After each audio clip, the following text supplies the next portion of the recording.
That's it. The high holiday season is over. We are back. I am Ellie, and you're watching Season 2 of Jewish Music Toronto's Live with the Cantors, the show where I chat one-on-one with cantors about their lives and careers.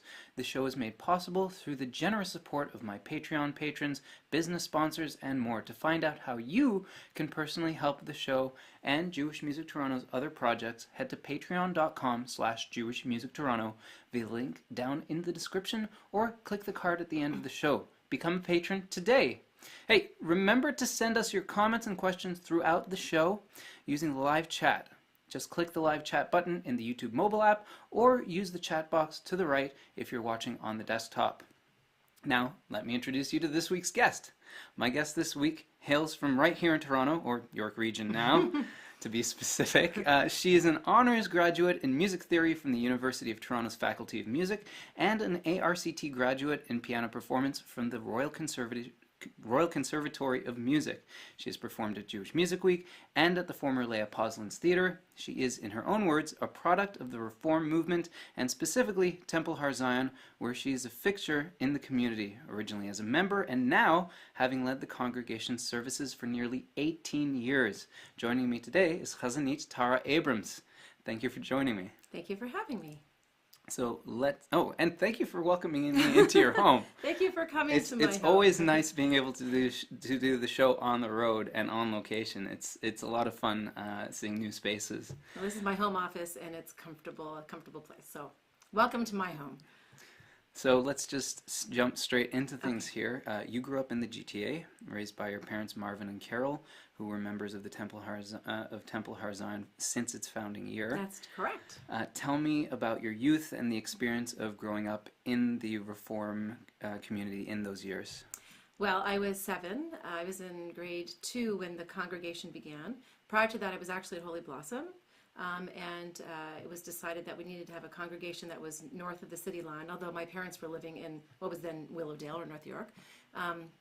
And there were a small group of families who decided to leave Holy Blossom and take nicely one of the rabbis there, Rabbi Michael Stroh, who is now a Rabbi Emeritus Michael Stroh, and the congregation was founded. At that time, we were actually not in any particular building.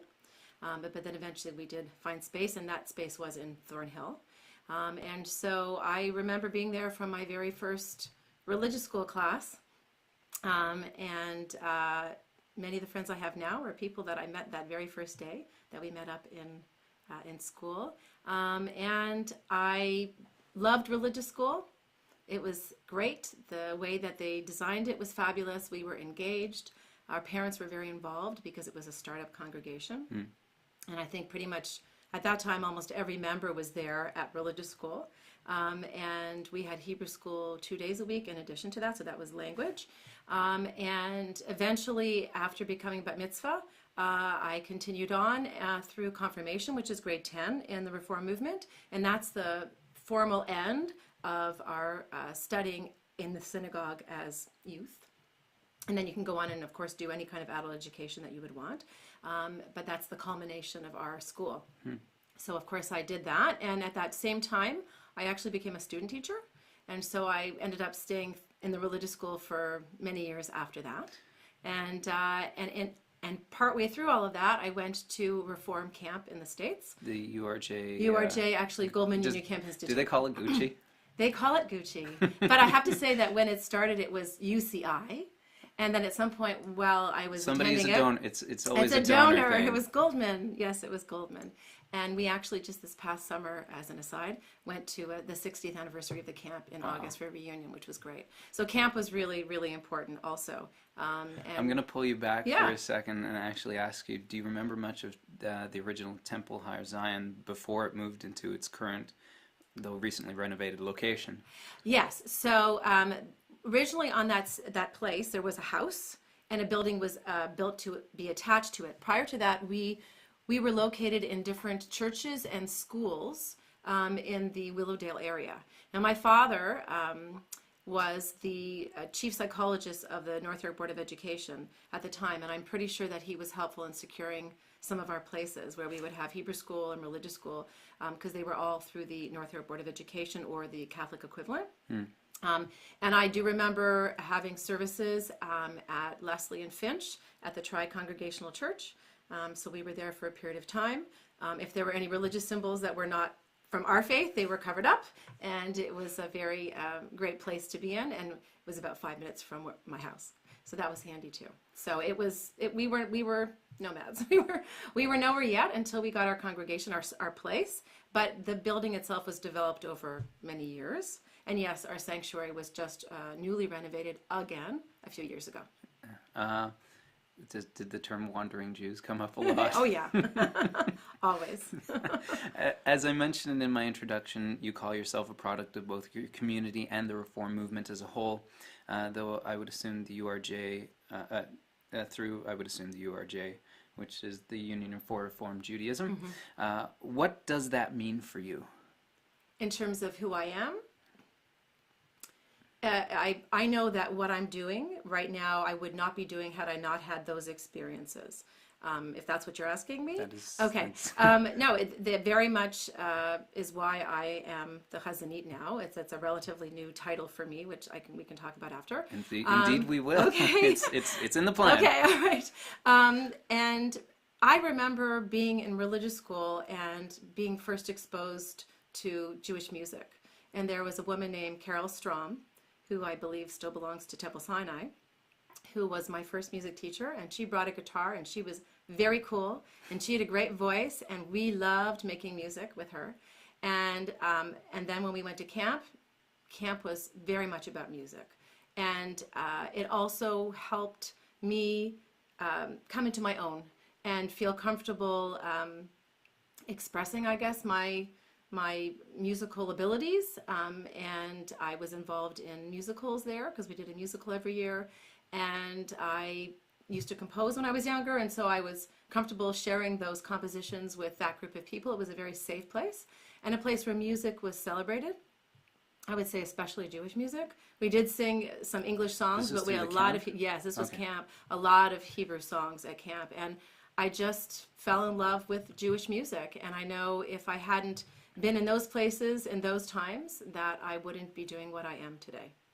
So what drove you to learning music outside of Jewish music? I studied piano since I was 6 or 7 years old. One day I think I came home and I announced that I wanted to study piano. And so my mom's parents had a piano, and once it was moved over to our house and the mice nests were removed from it, it's not this piano here, I know. Let's say no one was using it for a while. I started piano lessons. And I used to go to Mr. Burns, who lived up the street, a lovely Scottish man, and then he retired. And then I actually studied at Steeles and Bayview in a beautiful church there, which was then new.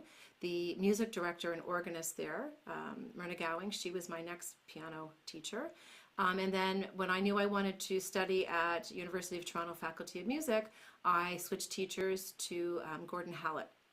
And I had some friends who were studying with him, and they recommended him, and he became my teacher there. So piano was ongoing throughout all of those years. I also started teaching piano in high school. So all these teachers that you had, this is all through the Royal Conservatory of Music? No, just Gordon Hallett. He was based at the Conservatory of Music, which at that time was actually connected to U of T. They were connected. They weren't connected, then they were, and now they are not again. But at the time there was a relationship between the two institutions. And Gordon Hallett was amazing man who was part of a group called the 10 Pianists. And not familiar, but please, yeah, okay, please. Well, so he was one of 10 pianists who would perform together. And of course, it's kind of hard to find a venue to practice. So they would practice in Eaton's, when Eaton's used to sell pianos. And when the shop was closed, when the store was closed, they would go in and they would practice. What, downtown? Yeah, Eaton's downtown.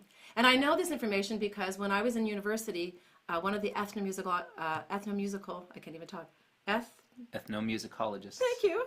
Well, with the class that we took, we were asked to create some kind of a project, and somehow I don't actually remember how I ended up doing this, but I decided to interview my piano teacher, and that's where I learned a lot of interesting things about his life. He came from out west, but he was part of this group, and he was a very gentle teacher, but a very good teacher.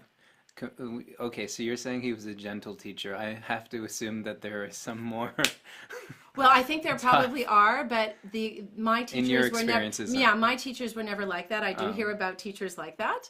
I have a lot of parents of children that I used to teach piano, um, and they would always say that their memory of studying piano was very, very different than the experience that their child was having with me. So I guess I learned from my that's a teachers. positive thing. Yeah.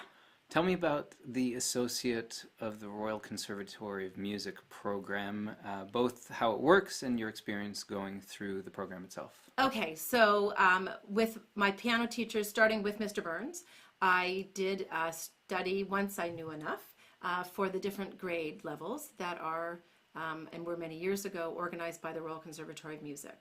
And there were different branches across Canada, but the main branch was in Toronto. Yeah, they're down in Bloor. Which they are now. Yeah, exactly. They weren't there originally, but then they were there. Certainly, in my experience, my whole life they've been there. But my father actually went to that school when it was part of U of T. It was called McMaster Hall, and he went there for social work. So at the time, it wasn't music yet. But I only knew that particular place. Of course, it's beautifully renovated now. But when I went to it, it was very old and decrepit, and it was, but it was still an amazing place. Sounds like the older U of T buildings. Exactly. Yeah. Exactly. So I would prepare for different piano examinations and also music theory examinations, and I would go occasionally down there to do those exams. And then, of course, when I was studying with Gordon Hallett, I was there every week for a lesson. And that was just when I was finishing grade 13 and then about to head into university to prepare for my audition, all the way through university and then actually for several years post-university. So the way that it works is they're separate, right? The things you do at the Faculty of Music were separate from the things you did at the Royal Conservatory. Sure. Okay. So I had my background. You also have other courses that you have to take that are That's general right. university courses anyway. Exactly. So I kind of like put everything to a halt with the Royal Conservatory stuff for 4 years. Did my university, my Bachelor of Music degree, and I majored in music theory. Kind of a weird thing to major in, but I did. There weren't a lot of us in our group. It's usually a small class, but I still kept playing piano throughout all of that. The piano was my instrument.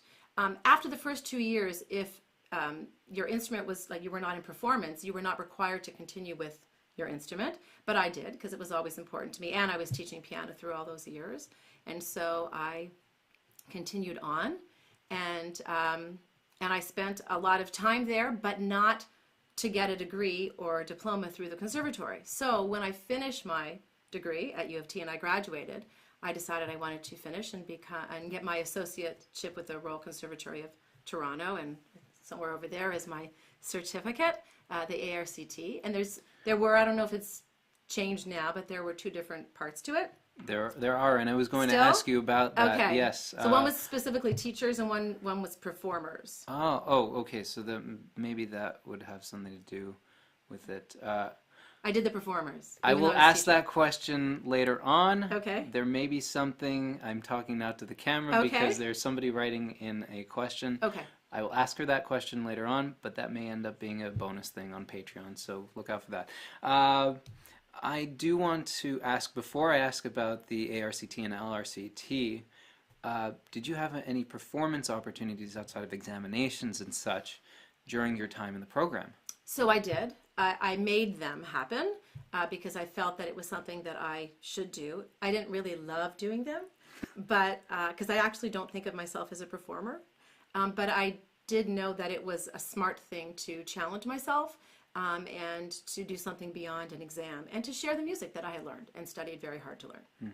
So I did do several concerts on my own. I also did a concert with my friend then named Judy Edelman, now Judy Edelman-Gershon, who is a friend and also a colleague now. She's been mentioned a few times on the Yes, show. I know that. So we did a concert together. And then when I finished university and I had gone back to teaching, but I knew that I was married and I was going to start to have a family, I decided to wrap up my studying in piano at the time. And I finished with a concert.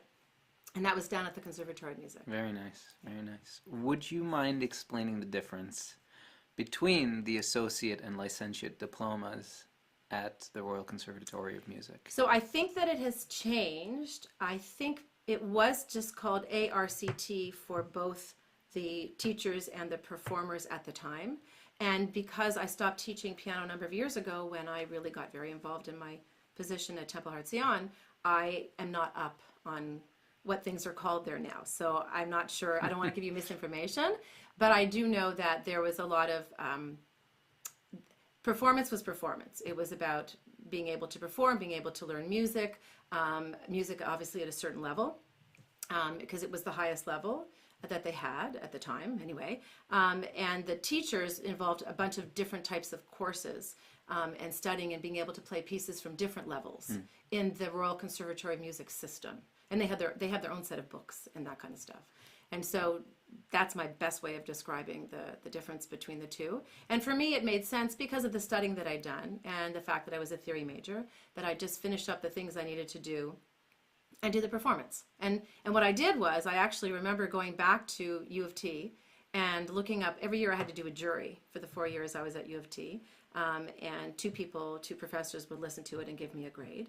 And that would be part of the grade that I would get. A form of examination, essentially? It was basically the way to be marked for the instrument that you were playing. Or I guess if it was voice, it would be singing. But for me, it was my instrument. And so every year, at the very end of the year, I would do a performance, essentially. And it was for two professors at U of T. And that would form part of the mark of my piano grade. And the other part would come from Gordon Hallett, would come from my teacher. And so I don't even remember why I was talking about that. We were talking about the differences between the two Yes, types. That's how we started. So I would do it every year. I know why. So I went back. I went back to the office and I said, can I please see the list of all the pieces that I did for my juries the 4 years? And from there, I picked certain pieces that were the ARCT level. And those are the ones I decided to brush up on again and do for my performance. Very nice. I got my train of thought back. During the course of your training at the RCM, we discussed this a bit. So, I'm just going to completely skip this. You kind of explained this already. I was going to ask about how the two things differed, but I think we covered that base already. I will say that at the time, you didn't need to have the ARCT with the teachers in order to teach and to be a registered music teacher. And I became a registered music teacher because I had my ARCT in performance. Am I right that you also joined a choral group while you were at U of T? I did. I did because I had to. No, it was called... But it's in your work now anyway, right? Yeah, yes. Singing is very integral to your work. Very much, absolutely. It was called the University Singers. I'm going to call it, and this is no disrespect to anyone who might, if that choir still exists, it was the choir for people who weren't singers. In other words, I wasn't there for singing. It was open auditions, open group. Yeah, it was just, you had to do something, and so that was the natural group for me to join. I wasn't going to join a band, anything like that, or a quartet or whatever. And so, but I wasn't going to be in the one that all my friends who were performers in voice, right, doing voice performance, they were in a completely different choir. So is it any relation to the Hart House Singers or what is now the Hart House Singers? No, I believe that, no, they're not. Do you have to specifically be part of Hart College? Hart House? Yeah, or Hart House. For U of T? To be part of that group? No. Oh, for the Hart House Singers, you mean? Possibly. It's possible. But it was a separate group. I remember hearing about it. They also would do concerts. Some of my friends would do concerts at Hart House. So now, in an attempt to avoid making a fool of myself, we're going to do a quick fill in the blank. Okay. Typically, most people would think of an RMT as a registered massage therapist, but I think we actually covered this already. So yes, that's right. So I'm not making a fool of myself here. In your world, though, it means... registered music teacher. Yes, you had to have certain qualifications, both in theory and piano, in order to be able to be part of a group, which was then called the Registered Music Teachers Association.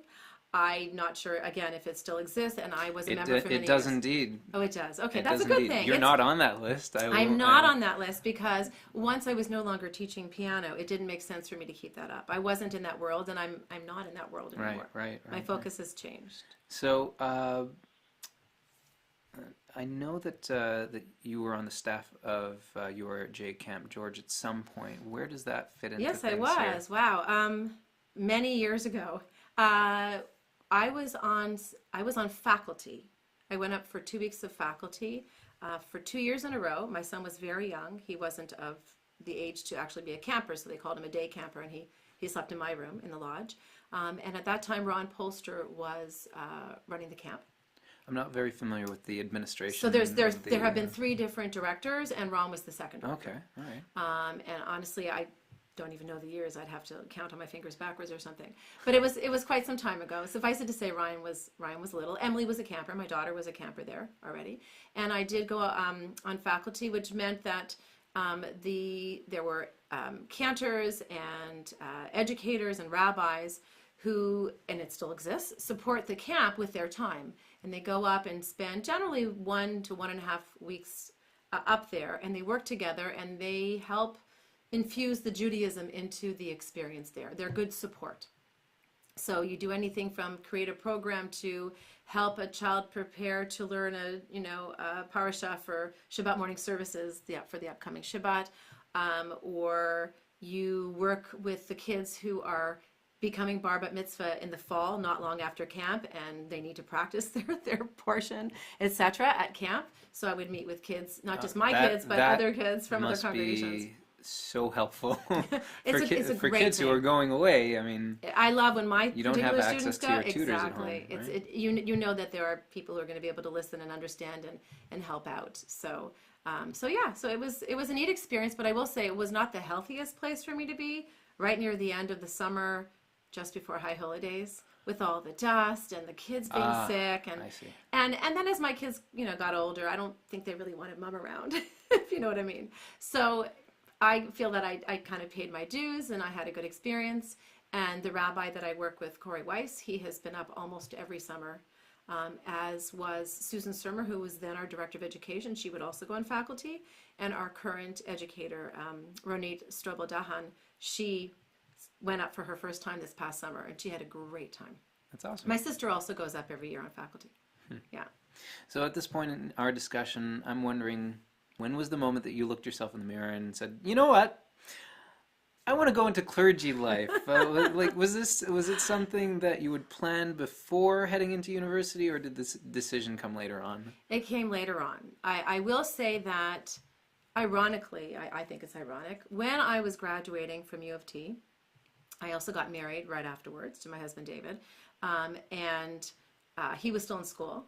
But in those days, you couldn't go online and look up something. So I sent away for information from Hebrew Union College, the Sacred School of Music in New York City, to find out what was involved in becoming a cantor. But for a variety of reasons, it was not the right time for me to do something like that.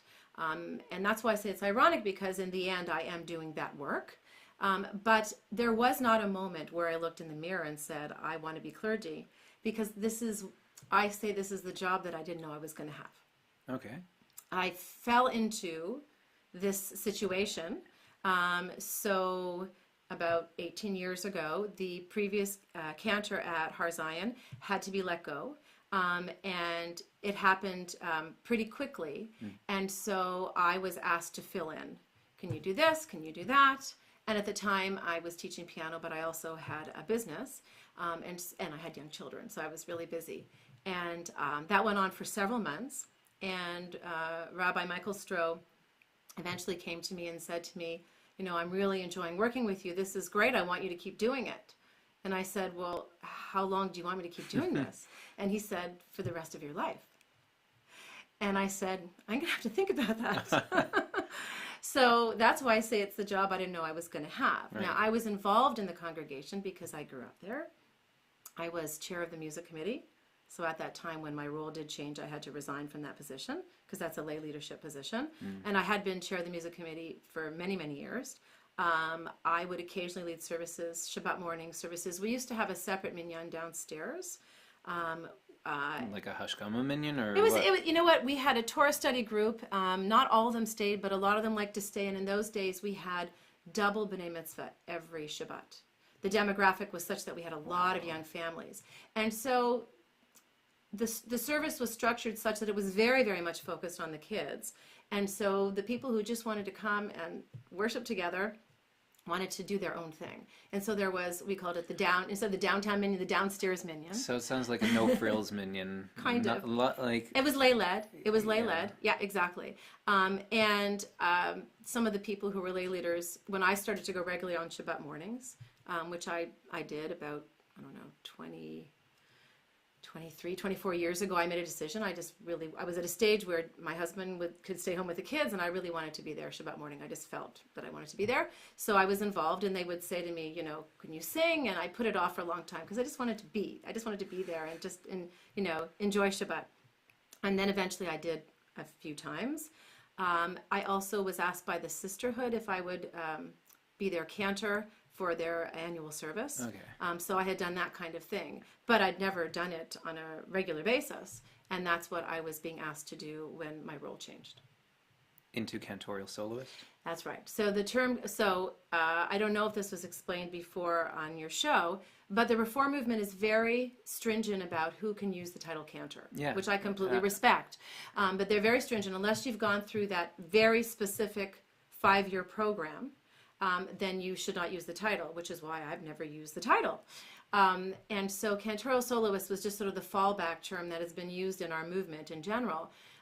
But the challenge that it presents is, number one, people don't know what it means.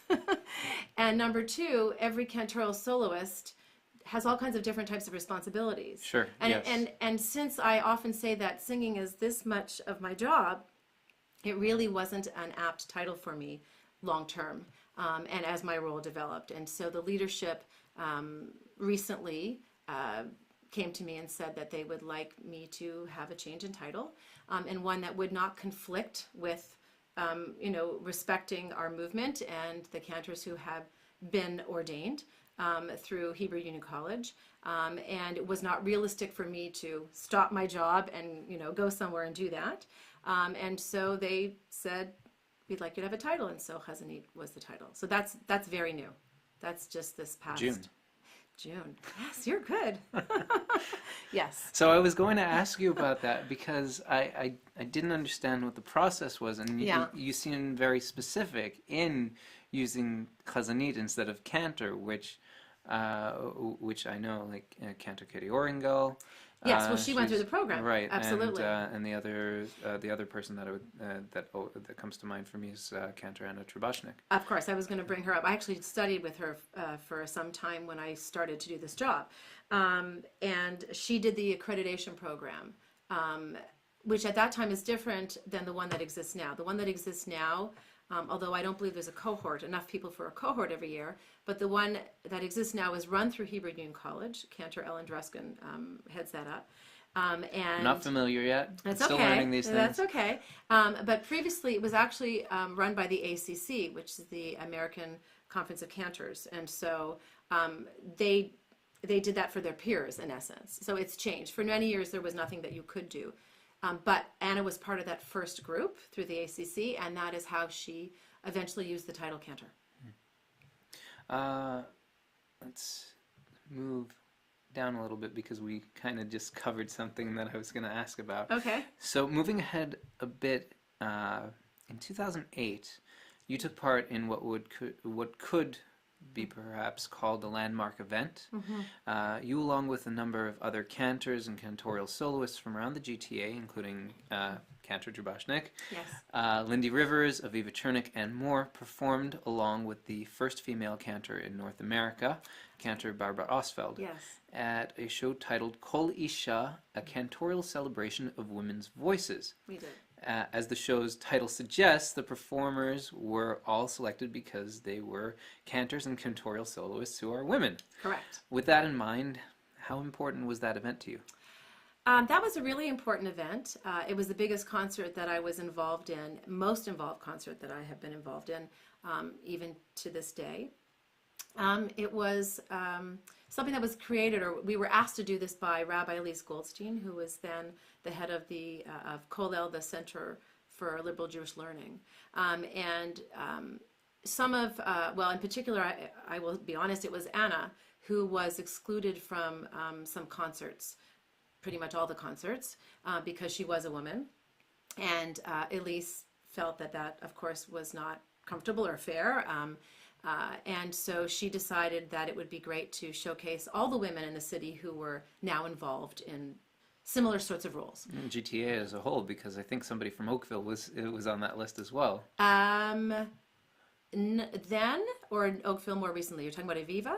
No, I didn't have her on the list, so I can't remember her name right now. But From Oakville? Congregation. No, or I'm something Shari like that. Bethel, but I'm Shari trying to Bethel, think. yeah. No, I know, but I'm trying to think who was doing that at the time. I just know Aviva. Aviva was. Oh, maybe it was. It was maybe Aviva. it was Aviva It was Chernick Aviva. at the It was time. Aviva Chernick. Okay. Yeah, it was Aviva Chernick. So yes, a whole bunch of us were approached by Elise, and we agreed to take this on. We had no idea what we were getting into, and when I say that, I just mean that it was a lot of work and really challenging for all of us with all of our crazy schedules, doing different things, to get together and rehearse. But I will say, I think we came up with a really great program. And it was a beautiful evening. It was at the old Leah Poslin's Theater. It was the first snowstorm of the year. It was November 19th, I know, because the next day was my birthday. Despite the fact that it was terrible weather outside, we had standing room only. So it was really That's a very, amazing. very special event. And it was a fundraiser for Kollel at the time. And it was, you know what, we called ourselves the Singing Sisters after that. We really developed a very special relationship. And I have that relationship with many of those women still to this day. And I value them. Very nice. With that, it's time to open things up to you, the viewers. If you have a comment or question you want to ask Hazzanit Abrams, send it in now. While I wait for you to do that, especially because of the technical timing, let me tell you about one of this week's sponsors. Don't miss out on this limited time offer available now in the Jewish Music Toronto collection on Spreadshirt. Today and tomorrow only, get free shipping on any purchase in the collection. The JMT logo icon and the logo itself look beautiful on t-shirts, sweatshirts, mugs, and more.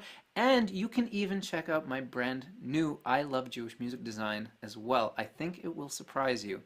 Remember, this offer is only valid until the night of October 24th, 2018. So don't miss out. Go to shop.spreadshirt.ca/Jewish Music Toronto or click the link in the description and use the offer code SHIPFREE18 at checkout.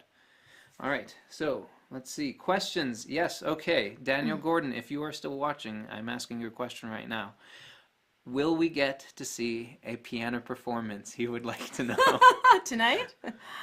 I could play a little something, I guess, at some point. Like I said before, I think I'm going to make it a Patreon patron bonus, so we'll probably record that on my other camera after the show if we do something like that. If anybody has any other questions or comments, aside from hey peeps, please feel free to continue asking them. I will try to get to them later. In the meantime, before we head into some more difficult questions, I want to ask you about some more notable moments from your career at Hartzion. Is it Hartzion, Harzion? We do both. Okay, because I noticed you did I know, both earlier. I do both. We kind of all do that, yeah. In previous years, you've brought Josh Nelson of the Josh Nelson Project, former Hartzion member Alan Goodis, and as I mentioned at the top of the show, you've been part of Jewish Music Week on a couple of occasions. Yes. At that. So what are some of your fondest moments from your time at Temple Hartzion so far? In my role? Yes. In my role. Because remember, I've been there since I was a kid. Okay, specifically in my role. I mean, if you want to add in some from generally, then absolutely go right ahead. I will say that it's a wonderful community. That there are really, really good people that are there. And they care very much about one another. It's a very much a caring community. I will also say that it's a community that's open to new music. Obviously, not everyone feels that way, but in the 18 years that I've been doing this, I have introduced a lot of different types of music and new music, and for the most part, the response has been really, really positive. I loved having, I love when I bring in a musician for a special weekend, musician residence. It was great having Alan. It was great having Josh Nelson. We were the first ones in Canada to have him. Same thing with Rabbi Ken Chasen a number of years ago, who I went to camp with. And Dan Nichols is going to be coming in April, and I'm very, very excited about that. Also from Goldman Union Camp, an amazing musician in our movement and beyond. So those are all special moments, but special moments for me in general aren't really concerts. They're the moments that I have probably in my role as clergy. They're singing to somebody, not long before they die, visiting people in the hospital, visiting people in Shiva homes, officiating at funerals. I'm giving you all the sad stuff now, but the real life stuff. This has also been discussed a few times on the show. It is a part of cantorial life. It absolutely is, and it's and cantorial soloist Hazzanit life. Exactly, that's right, and has been for many years. And but it is one of the most impactful things that I find that I do, and you make connections with people at a time in their lives when things are tough. Obviously, love baby namings. I love teaching. I love working with both adults and children and teaching them Torah cantillation, Haftarah cantillation. After teaching piano for so many years, I think teaching is just very much a part of who I am. I find that rewarding, especially when I have a child who has some special learning challenges, and we find a way to have them celebrate an amazing bar bat mitzvah and to be part of our service. And we only have the one service now. So it's very much a community-based service, but of course if there's a bar bat mitzvah, they have roles and responsibilities. Those are very much a part of the things that I love. So I don't think I have one particular highlight. I wasn't asking for one. I was asking for moments. Moments. You're absolutely right. Moments. There are lots of good moments. I'm blessed because I work with musicians. Both the music director, Eleanor Ackerman Rice, and Rabbi Corey Weiss, the rabbi who is my work partner. They have Bachelor of Music degrees as well. We make a lot of great music together, so it's wonderful working with trained musicians. Centralized talent. It really it is. We're very blessed, and we also are blessed to have a lot of people in our congregation who are musically talented, and we try to involve them in as many ways as possible. And after doing, a week of some challenging things, when it's Shabbat and we make music together, that's a blessing too.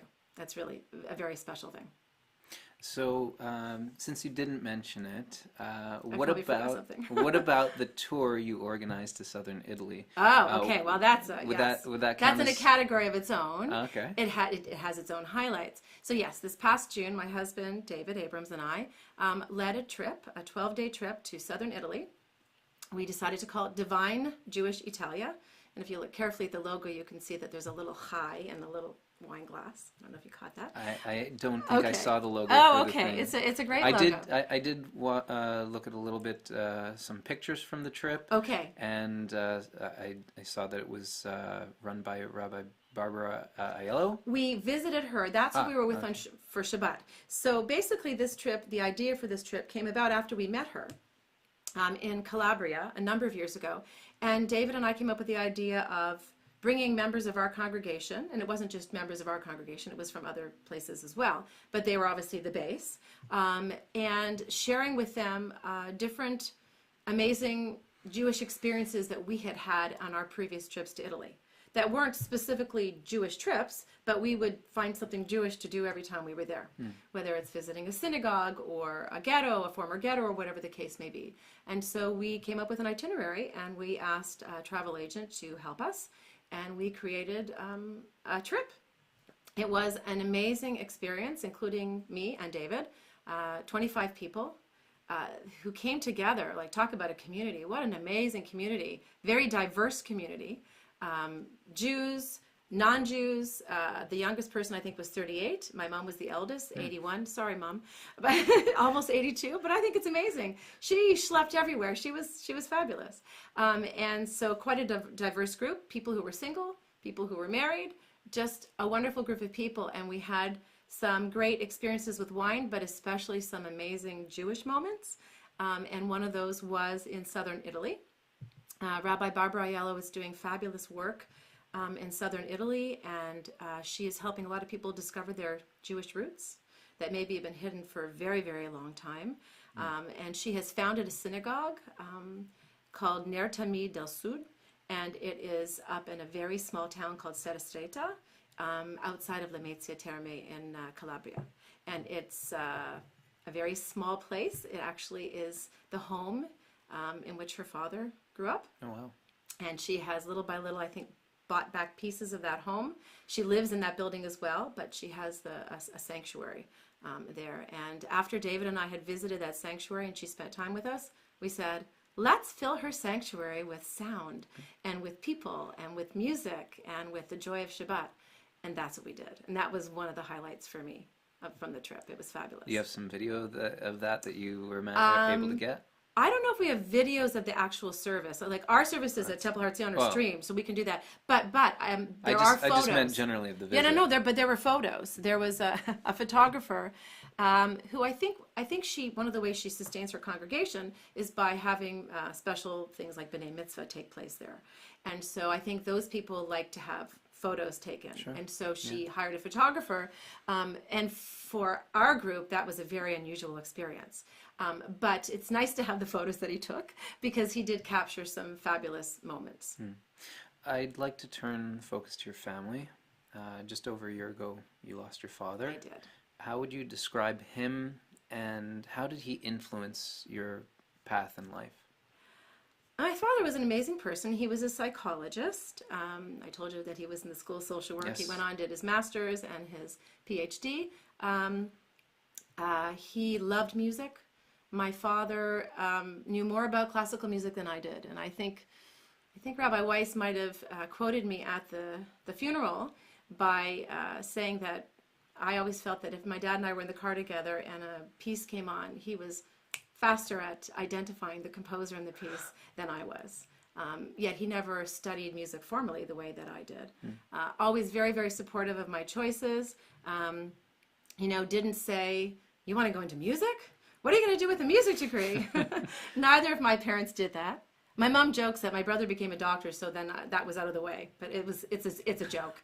My parents are, my father, Lev Shalom, he and my mom, who I'm thankful to still have around, were very supportive of all three of their children and the choices that they made. I've been told and I'm witness to the fact that my father, in the congregation, when he was there for services, whether it's Shabbat or High Holy Days, whatever the case may be. He was a very emotional man, especially in the last few years of his life, but that was a very emotional experience for him, and he was very proud of me, which is a great thing. As we've spoken about, your family's been part of the Hartzion community for decades, yes. And you've chosen to raise your children there in the community as well, beyond the simple fact that you're employed there, I'm sure. Yes. What is it about the community compared to other shul communities, Reform or otherwise, that makes it so special for you? First of all, I should tell you that my husband is a past president of the congregation also. So that was that was before I had my job. That's a full disclosure moment. Yeah, exactly. Like he was involved in the leadership before I was even asked to take this on. There was some crossover, but it was not, my role was completely separate from what he was doing, and he did not play a role in, having me take on my job.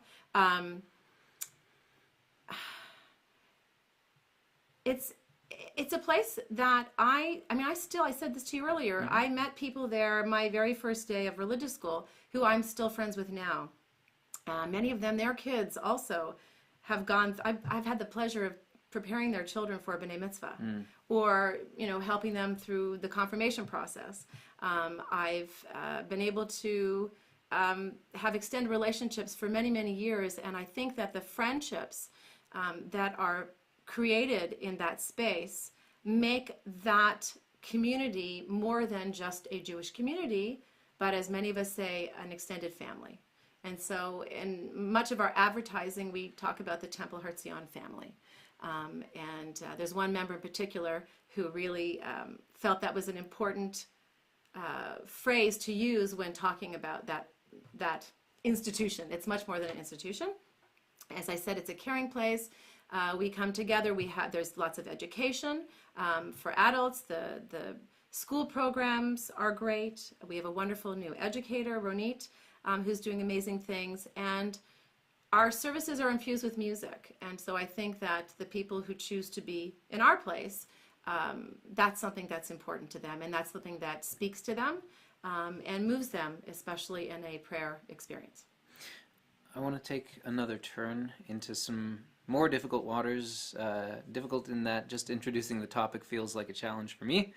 Though I have a hunch you'll find answering these questions way easier than I have asking. Now I'm than really I find asking curious. them. So let's start with something simpler. Okay. You are a cantor who happens to also be a woman, or Yes. a Hazzanit Okay. who happens to also be a woman. Yes. Don't look so surprised out there. The official Hebrew title you go by is Hazzanit. Yes. In your time since joining clergy, how many different ways have people used to introduce you? And I mean, you've answered this question now, so I can probably skip. How would you prefer to be introduced if someone were to use an English title? If someone were to use an English title, I mean, honestly, there are a lot of people in the congregation who would refer to me as their cantor, but most of them would just call me Tara. And in fact, since, I've been given this title, which is an honor, and I'm very appreciative of the fact that my, congregation wanted to honor me this way and to, I guess, have a title that more aptly describes what it is that I do in the congregation. Yes, absolutely. Which is based on what functioning you're as a saying. full-time cantor. Yeah. It's still strange for me to hear that title. Announcements are done at the end of services, and they say, if you'd like to learn something, talk to Rabbi Weiss or Hazzanit Abrams, and I still think, where is that person? So it's a little odd for me. In the same way that if someone calls me Mrs. Abrams, I find that strange. So I'm pretty informal. I'm happy to be called Tara. That works for me. Whatever works for other people, makes them comfortable, is fine for me. Do you feel that having been raised in the Reformed community, you've been afforded opportunities that other women in other branches of Judaism have not had? 100%. It's really not been, being a woman in my profession, which is what we're talking about, has not been very much a problem for me. It's been pretty easy, certainly in my home, my synagogue community, in my family. But there have been moments where I have been told that I can't do something because I'm a woman, but not in my space. Right? So I've had situations where I've been asked to do a funeral, and the clergy is from more traditional congregation. And it's kind of interesting because some of them will do a funeral with me and some of them won't. That's a little bit confusing, but I think it's everyone's, whatever their background is and whatever they're comfortable with. But even if it's from the same synagogue sometimes, but a different rabbi, at a different time period. In fact, I once was asked, I got a call from Benjamin's, and they said, this family is hoping that you can do a funeral for their grandmother. They have connections to both this other synagogue and to Temple Art Zion. Would you be available? And I said, does Rabbi so-and-so know that I'm a woman? I literally said those words, I remember. And the guy from Benjamin said, yes. And I said, so that's okay? And they said, yes. And that was fine. So occasionally we've been asked, our rabbi has been asked to, but just you, not that we don't, we're not comfortable with a woman. But the rabbi I work with, especially now, would say, we're a package deal. We come together. And we officiate together at funerals and at weddings. So we do everything pretty much together unless one of us happens to be away. But we will not let the other person be excluded because of their gender. Yeah, it's part of your temple. It's part of my temple, Yeah. but it's also, this is the job and this is what I do, and I happen to be a woman. Yeah. And as I've said, occasionally when those moments have happened, I say, well, I can't really do anything about that. And that's too bad. That's too bad. But there are different communities with different ways of observing, and it's just in our space, we're going to be egalitarian. So I asked that question because of this situation that I've encountered, but it also actually ended up calling back to the earlier point about Cantor Trubashnik. Yes. So I have, and I asked this now because of that. Okay. I have at one time or another been criticized for my openness to featuring women on the channel and having them sing as well. Those people have said that women shouldn't be allowed to sing or lead services, as you've noted. One obviously ultra-Orthodox person even went so far as to call some of the women that I featured on the channel not Jewish. What would you say in response to that? And have you well, you answered this part of the question. So what would you yourself say in response to that? I would say that those are that person's beliefs, and I guess to a certain degree, I don't know if the word sadden is the right word, but it happens everywhere in life. It's not something that, put it this way, I think it affects you more than it affects me. Me as... In your role, because you've made a decision to do this. And by the way, I wanted to make sure that I had the opportunity to commend you for what you're doing here. I think it's really very interesting. Thank you. And I appreciate your including me. I guess I never thought, it's a strange thing maybe for him to include a woman. I didn't really think that, because I guess I don't really think that way. But it's something that you've encountered. You've had to deal with that. I myself haven't had to deal with it in the same way because of the community that I'm in. Well, yeah, I am Orthodox, but I also... Yes, I also... But you're very I'm across... Yeah, and I also deal across the spectrum, so... You definitely do. And here I'll also tell you that I have a cousin who... first cousin who became Baal Tshuva many, many years ago. And he's an amazing person, has a fabulous family. He's a professor.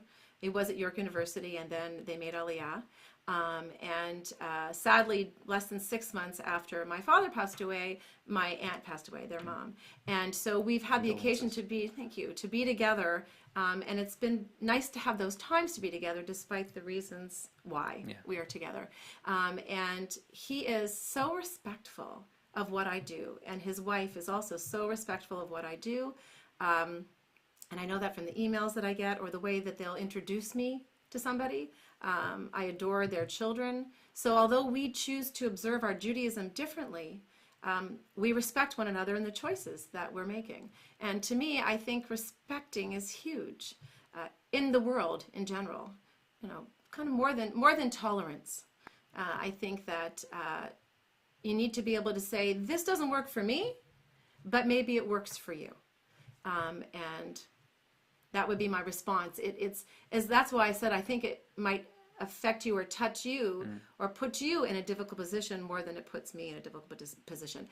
It makes me sad, but it doesn't hurt me, if that makes sense.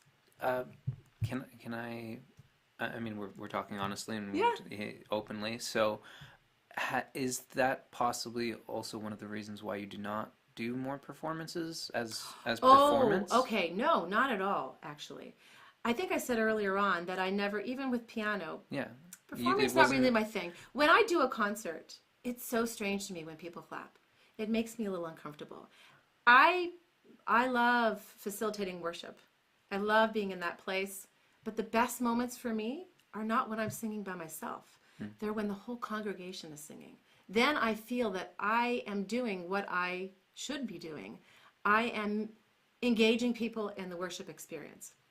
And we know in our movement certainly, and probably in lots of other movements, that when people become involved in what it is they're doing, it's much more meaningful.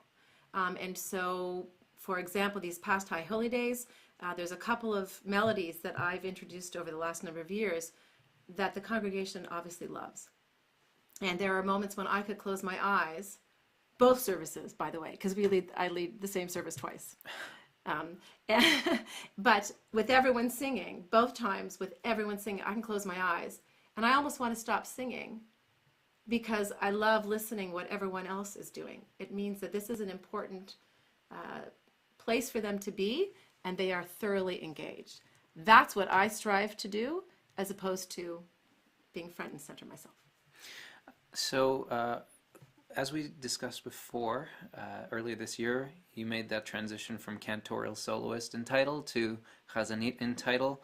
Aside from them saying, okay, we should figure out a new title, what was the process? And was there anything else required to make that change? So I was not involved in the process. This was something that was started The impetus came from past president and our rabbi emeritus, who know me very well and know what I do in the congregation. And I would say they were the most dissatisfied with my title. And so, along with the support of my work partner, Rabbi Corey Weiss, did a whole bunch of research. And I guess they asked around, in terms of what would be appropriate. Rabbi Weiss, has lots of colleagues in the States and is able to, I guess, to communicate with them and ask them, how do you handle someone who works in your congregation who works full time and doesn't just show up, for high holiday services or for Shabbat services, which the term cantor soloist often seems to imply. And I mean, it depends on, because Well- at least one that I know is Yes. is full time for the Shabbat services. Right, in that- right, in that exactly. way. But the thing is, my job changed, and so Right.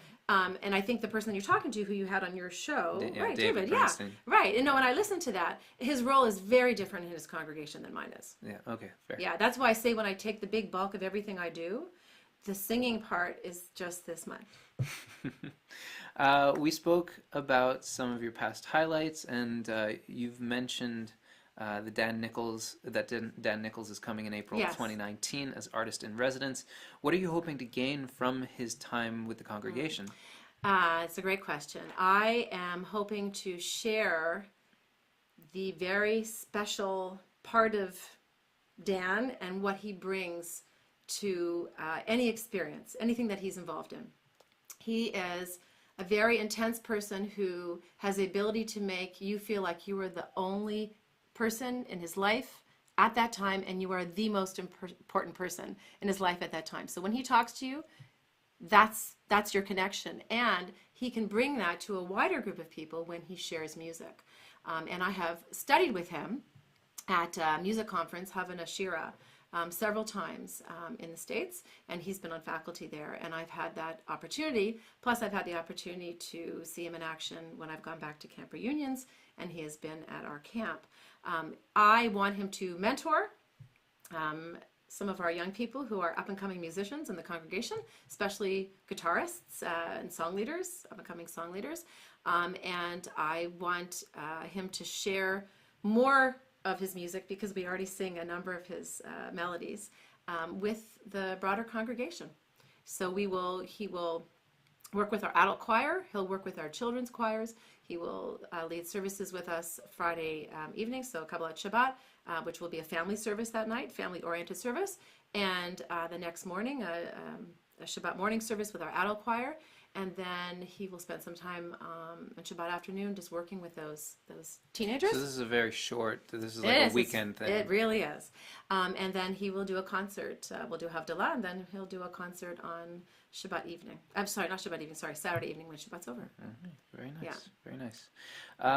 We have just a couple minutes left in the show. I wanted to ask a few later questions, but I Okay. don't think I'm going to have the opportunity. So, one last one. What other plans do you have for your position and the congregation going forward?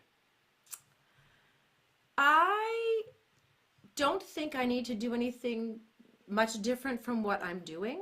I want to continue to bring great music to my congregation. I want to continue to serve them in the full capacity in which I currently do that as clergy, and continue to work with the B'nai Mitzvah and have them feel very connected to our synagogue and have a positive experience in becoming bar and bat mitzvah, and continue to bring great music and musicians and programs. And some of those may involve me singing in a concert, and some of them may not.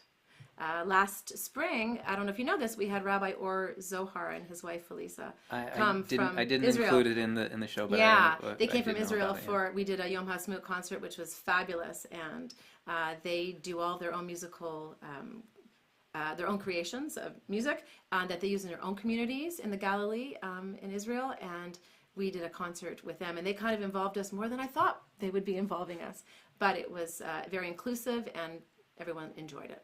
Very nice. Very nice. All right. Before wrapping up the show, I like my guests to share an item of significance to them with my audience. Okay. So it was let me hard ask to choose. you- Okay. What are you sharing with us today? Okay. if I have to choose just one thing, because I have a few things I thought. We can take pictures of the other things after the show. Okay, all right. So this is the first tallit that I purchased. The rabbi that you were talking about, who doesn't think that you should be interviewing me, probably would not be very. This was not. Oh, not related to me. Okay. No. Okay, got it. No. Okay. But anyway, I purchased this tallit. It was actually not even somebody from the Toronto community. Okay. All right. I purchased this tallit long before I was in the role that I'm in now. At some point, and I think this was absolutely. This is made by a woman who I haven't been in touch with for many, many years. But I had seen someone else have this beautiful tallit at a Kollel Kala. So Rabbi Lise Goldstein, when she was head of Kollel, every year we did a Kala, a retreat. And I remember being at the first or second one and seeing some of the women there who maybe came from the States and had these beautiful tallitot. And I decided I would love to have a prayer garment, something that I can wear that helps bring me even more into that experience. This was the one that I asked her to make for me. It's custom. Yes. And I will say that when we talk about my father, my Bubi, his mother lived till she was 103. She lived in 3 different centuries. She was an amazing woman who grew up essentially in Poland and came to Canada, married a man who had children from a previous marriage. She was younger than him. He passed away 30 years before she did. She had 30 years on her own. And although she lived an Orthodox life, and that's how my father grew up, she became more modern in her thinking. And when I got my first tallit, I remember the moment being in my previous home in the kitchen, and I told her about it. I said, hey, Bub, I got a tallit that I'm going to wear, when I'm praying on Shabbat morning. And I said, do you want to see it? Oh, of course I want to see it. I mean, she was absolutely thrilled. And I went upstairs and I brought it down and I showed it to her. And I thought, that's a pretty amazing moment. She was also very proud of just the involvement that I had. And I also was newly in my role when she passed away. And so she did know that this was the journey on which I was embarking. Very nice. Very nice. That's all the time that we have for Live with the Cantors this week. Hazzanit Abrams, thank you so much for coming on the show and having me in your home. Thank you for having me. And a big thank you to Serge Adam for coming through with some major technical help at the last minute. Thank you, Serge. Thank you so much. He is our tech guy, both at Temple Har Zion and clearly now at my home. I want to give a big thanks to my Patreon patrons, everyone watching and sharing the show today, and those of you buying JMT merch and using my affiliate links. Don't forget about that promotion. It ends tomorrow night. This show would not be possible without you. Subscribe and click the notification bell so you don't miss a thing. You want to support the show? Become a Patreon patron.